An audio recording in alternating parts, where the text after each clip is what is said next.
எஸ்பிசின்னு சொல்லுவோம். ஸோ அதை பேஸ் பண்ணி தான் அந்த பில்டிங்கோட ஃபவுண்டேஷனே உங்களுக்கு வந்து டிஃபைன் ஆகும். சில practices வந்து that has never changed. Deviations மெயினாக இருக்காது. How do you ensure the safety for all of these? Respective breaker வந்து உங்களுக்கு கட் ஆஃப் ஆயிடும். ஒரு கஸ்டமர் உள்ள போறாங்கன்னா அவர் போய் தேடக்கூடாது சுவிட்சை.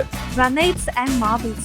இதை எப்போ நம்ம எம்ப்ளாய் பண்ணலாம்? கஸ்டமரோட ரெக்கமெண்டை பேஸ் பண்ணி தான். Is it really an advantage? வீடு தரமா வேணும்னா குவாலிட்டி கண்டிப்பா இருக்கணும் இல்லையா? ஆஸ் அ பையரா இப்போ நான் வந்துட்டு ஒரு வீடு வாங்குறேன்னா நீங்க என்ன அட்வைஸ் பண்ணுவீங்க? Customer is buying for one time. He is going to invest his whole money for the flat. Payment டேர்ம்ஸ்ல கிளியர் டைட்டில்னா அது என்னன்னு நீங்க சொல்லுங்க. இந்த லேண்டில் எந்த ஒரு வில்லங்கமும் இல்லாமல் கிளியராக இருக்கா? இண்டஸ்ட்ரியோட ஸ்டாண்டர்டா இது இருக்கணும்னா நீங்க என்ன நினைப்பீங்க? ப்ரோஷரில் வந்து என்ன ஸ்பெக்கு என்ன அம்யூனிட்டிஸ் கொடுத்துருக்கோமோ அது ப்ராஜெக்டில் கண்டிப்பாக இருக்கணும்.